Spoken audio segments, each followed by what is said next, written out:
Joining me here right now on the Rich Eisen Show is Michael Kay. How are you, Michael? Great, Rich. How you doing? Who is Aaron Judge? Walk me through who this kid is, Michael. You know what? He's, I guess, a real corny way to describe him is he's kind of a gentle giant, about as polite as you could ever be. A guy that after last year I didn't think had a chance to do anything close to this. I mean, he looked lost at the plate, striking out 42 out of 84 plate appearances, and he worked over the winter, closed up holes in his swing, and now he's an MVP candidate. So I think it's a different guy than the guy from last year. He really is. Well, what about keeping his head screwed on straight? You know what? If anybody could do it, you can never say anything definitively and say, oh, absolutely. I'd be surprised if this guy went off the deep end. He has a great support system, great parents. And I mean, Rich, let's be honest. You're considered one of the nicest people in the industry. And compared to Aaron Judge, you're one of the most evil human beings of all time. Come on. That's how nice this guy is. No kidding. I mean, because, it's off the charts, the amount of attention that he's getting right now. And has there been anything that you've seen so far at the plate where the league has tried to correct itself and he's already beat them to that punch, Michael? Well, I talked to John Smoltz the other day on my show, and he said that this guy, amazingly, because of his size, covers every single part of the strike zone, every part. He doesn't have a hole that you can reach in the strike zone. But the way Smoltz thinks you could get him out is the high fastball above the strike zone or the low fastball below the low strike. But Smoltz says a lot of people can't really throw that. And one of the strengths that Judge has had this year is that he's very patient. And every time you look up, he's 3-2. So he'll take those pitches. Sometimes when he chases upstairs. But usually you can get a big guy out by throwing him outside, but he hits home runs to right field now. And I think the biggest adjustment that he's made, Rich, last year, I think he was 2 for 22 with 2 strikes. This year he's hitting over 290 with 2 strikes, and that just doesn't happen. Wow. So he's able to discard the last pitch if he didn't like it or if he swung through it and just take it pitch to pitch rather than game to game or slump to slump. He's made adjustments like nobody I've ever seen in 30 years of covering baseball. Wow. And we saw the funny bit he did on Fallon's show where he showed a picture of himself, although he was wearing like Clark Kent glasses, to a bunch of New Yorkers and asked them about who this guy was, Aaron Judge, and they had no idea it was Aaron Judge asking the questions.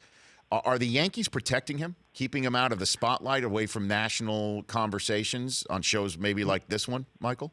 They're certainly, I've got a constant ask in to get him on my radio show. And, that's simulcast on the Yes Network, so it's kind of family. Yes. And they're just not, they're holding him back. And I don't think he even wants to do stuff like that. He's very humble. And every time Meredith Morakovitz on the Yes Network interviews him on the field after he does something extraordinary, he always brings the attention back to the team. He never wants to talk about himself. And it's almost like he took the Jeter handbook and tightened it up a little, even made it better. Wow. So it's just amazing what he's doing. Where's he from? He's from California. He's from the Bay Area. Went to Fresno State, and his parents are both teachers. He was drafted by Oakland out of high school and always wanted to be a baseball player.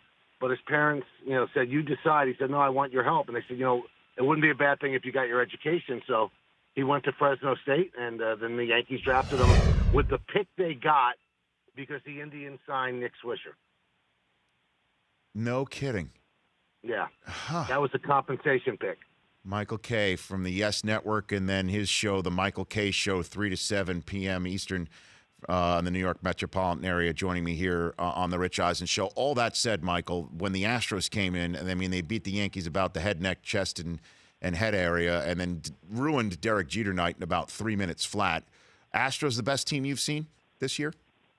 At that point, not now, not without Keuchel, not without McCullers, but their lineup is really dangerous, and the Yankees will go into Houston on June 30th, July 1st, and July 2nd.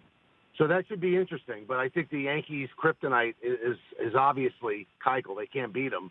So the last thing they'd want to do is see him in a short series, and they've never been able to figure him out. But this is the second time he's gone on the DL with a neck injury, and the team is a little bit concerned. But what I've gotten out of the first 2 months of the season, Rich, and I know you watch a lot of the games. Yes. I just thought the Red Sox coming into the season were head and shoulders above every team in the East. They've got a lot of holes. They're very ordinary, and they really, really do miss David Ortiz. They haven't replaced him. I mean, Mitch Moreland is batting cleanup. That's just not the Red Sox. So I look at this Yankee team, and I thought that they would compete in September, be in the running for the second wild card. And now I'm convinced, and, I'm not easily won over, and I'm not one of these homer announcers or something like that. I just really believe they've got a chance to win the American League East. They really have a good team. How did Jerry Remy's comments about Tanaka's translator go down in the Yankee clubhouse, Michael? Absolutely no ripple effect at all. It was just shrugged off. It didn't make much sense when Jerry said it. And I think what happened, and I'm not trying to get into Jerry's head, if you listen to the whole exchange, he thought that there was something wrong with Tanaka, and the guy that was accompanying Rothschild was the trainer. I think Right. He was embarrassed. He forgot about the rule, and then he just, that's a dumb thing to do. Jerry's a great guy. Obviously, he's going through more serious things than this right now. No doubt. I just think that was a reaction to the fact that he thought it was an injury first, and then he realized, that's right, you could have the translator come out. Well, in all seriousness, though, is Tanaka hurt? Because, I mean, ever since Derek Jeter night, he has been dreadful with the exception of maybe his last start, Michael. The last start, and then he had that 13 strikeout game against the A's. But I say pump the brakes on both of those starts because those are not good offensive teams. So I've asked everybody, and everybody says, well, he's not hurt, he's not hurt, he's not hurt. Well, I just think he's too good a pitcher to forget how to pitch in 1 year. Last year, he was Cy Young worthy. That's how good he was. I think he was 14-4. And this year, he can't get anybody out. Like, people are spitting on a splitter.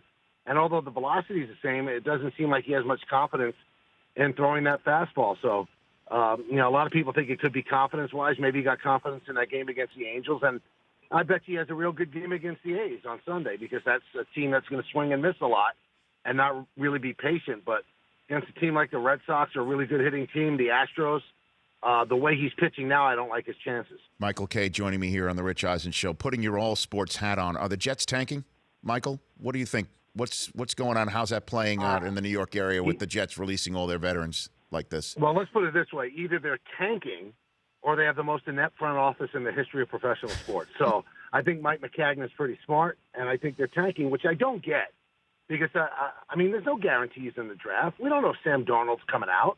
And if he does, is he going to be great? How many USC quarterbacks have been great? So, are you tanking for that one guy? And you know what else doesn't make sense, Rich, is, okay, if you're tanking, then why are you starting McCown? It doesn't make sense. Just start Hackenberg. See if you blew that second-round pick. If not, maybe he's the answer. Maybe you don't have to tank. I don't understand anything what they're doing. I just don't. Well, here's what the Jets are going to wind up doing, Michael. You ready for this? Because, as you know, I've been following this since I was coming out of the womb. They're going to start McCown. He's going to get hurt. Then they're going to go to Petty. He'll get hurt. Then they'll go to Hackenberg, who'll win enough games to prevent them from tanking properly. That is exactly what's going to happen. Right there. You know what? They won dumb games at the end. In New York, we seem to have this habit. The Jets won ridiculous games at the end that they shouldn't have. The Knicks won ridiculous games at the end that they shouldn't have, and they completely sabotaged their draft pick. So I'd like to know what the Jet plan is, and also how does Todd Bowles feel about this? You're going to lose 14 games, and you're really going to keep your job? I don't think so. I don't think he wants to tank. No, I agree with you. And before I let you go, when you bring up the Knicks, you had a brilliant interview. I texted you at the time with Dolan amidst the Oakley madness. And I asked this I am not tongue-in-cheek. I'm asking in all seriousness, is Dolan latched to reality as an individual on planet Earth? Seriously. I believe he is. I think he's a lot smarter than people realize. And I just think that there's I want to say this the right way. There almost seems to be a little bit of arrogance about the Phil Jackson thing where he's saying, okay, I was so bad. Let's see how you like this. Because he could have gotten out of the CL after the third year, which was this past year, and he picked up the option, which I thought was sheer lunacy. But I just don't think he wants to be blamed for the Knicks' problem. So he went out and is paying this guy $12 million a year, and he thinks he should be better. But I think Phil is really disconnected from reality, way more than Dolan. Phil's building a team and drafting players to play a triangle that the day he's gone off the property of Madison Square Garden will be discarded. So you're getting players for a 2-year experiment that nobody in the NBA agrees is the right thing to do. Michael, like I said, love watching you as much as I can. And from what I've noticed, best I can tell, you have, for all the Judge home runs you've been calling, stuck to your home run call of see ya, and you have not used a Judge-type pun once. Am I correct, Michael? I did, in one of the, I think maybe his 8th or 9th home run, which was a majestic shot, I think I said as he rounded third, all rise. But then I started to think, you know what, you could really get caught up in this nonsense. and really, I mean, where does it end? I mean, in conversation, I'll say, you know, he's not just a judge, he's a Supreme Court judge. But the way I look at it, Rich, John Sterling has that stuff. That's his copyright. Let him sign that stuff on the balls. I'll just say see you. and now literally do so. So thank you for coming on, Michael. Appreciate it. See ya. It's Michael K. Nice. Yeah, It real was Michael sign K. off by Michael K. You're on The Rich Eisen Show. The Rich Eisen Show, weekdays at noon Eastern on radio stations across the country and audience. If you like that video, be sure to download our app. Don't have any memory on your phone? Let's start to delete some of those slow-mo videos you have. And you know which ones I'm talking about.